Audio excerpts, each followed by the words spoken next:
നമസ്കാരം. ഇന്ന് നിങ്ങളുമായി പങ്കുവെക്കുന്നത് ഇസ്രായേലിൻ്റെ ആദ്യ രാജാവായ ശൗലിനെ പറ്റിയുള്ള ചില വിവരങ്ങൾ.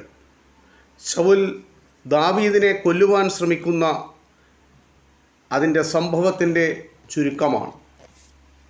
ദാവീദ് ഫെലിസ്ത്യനായ ഗോലിയാത്തിനെ വധിച്ചതിനു ശേഷം തിരികെ പാളയത്തിലെത്തിയപ്പോൾ സൈന്യത്തലവനായ അബ്നേർ ദാവീദിനെ ശൗൽ രാജാവിൻ്റെ അടുത്തേക്ക് കൊണ്ടുവന്നു.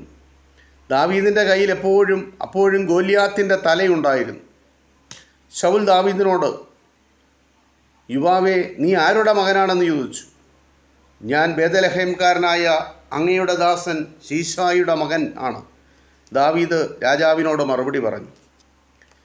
ശൗൽ രാജാവിൻ്റെ മകൻ്റെ പേര് യോനാഥാൻ എന്നായിരുന്നു. അവന് ദാവീദിനെ വലിയ ഇഷ്ടമായി. എക്കാലവും കൂട്ടുകാരായിരിക്കാമെന്ന് അവർ അന്യോന്യം വാക്കുകൊടുത്തു. ശൗൽ രാജാവിൻ്റെ മകനായ യോനാഥാൻ അവൻ ധരിച്ചിരുന്ന മേലങ്കി ഊരി അതും അവൻ്റെ കവചവും വാളും വില്ലും അരപ്പട്ടയുമെല്ലാം ദാവീദിന് കൊടുത്തു.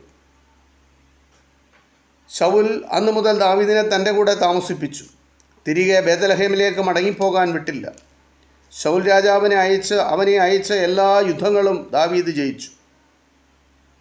അതുകൊണ്ട് ശൗൽ രാജാവിന് അവനെ തൻ്റെ സൈന്യത്തിലെ ഒരു തലവനായി നിയമിക്കേണ്ടി വന്നു. അവനെ നിയമിക്കുകയും ചെയ്തു.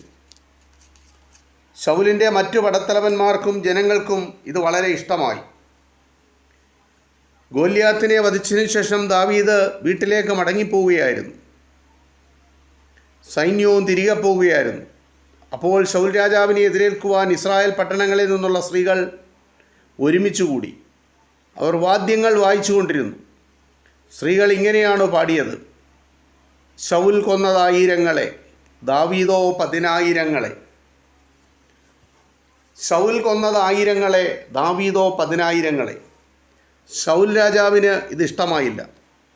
അയാൾക്ക് വളരെ കോപമുണ്ടായി.